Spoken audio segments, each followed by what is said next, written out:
A nossa coordenação motora, ela tem no cerebelo uma casinha. Então, o que acontece lá? Como eu disse na primeira live, ele modula, ele coordena o movimento. É ele que dá a gradação do uso da musculatura, qual músculo que entra primeiro, segundo, terceiro e assim sucessivamente, para aquele movimento sair de forma correta. Mas isso não é consciente. Você não vai pensar primeiro o bíceps, depois o tríceps. Você não vai pensar isso.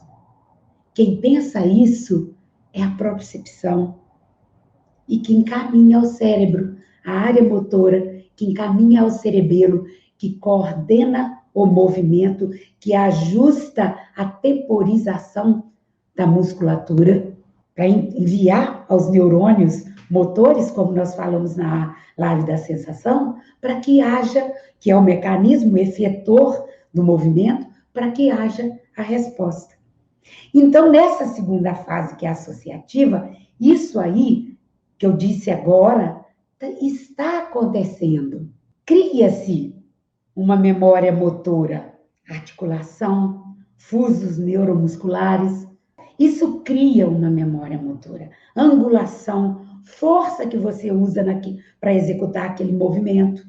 Isso tudo está se ajustando nessa segunda fase, que é a fase associativa da aprendizagem do movimento. É uma fase importantíssima de integralização sensório-motora. Nesse final da frase, então, a pessoa começa a fazer movimento correto. Ela vai acertar mais, mas ela tem muito que treinar. Então, na dúvida, treino. Na dúvida, ofereça prática.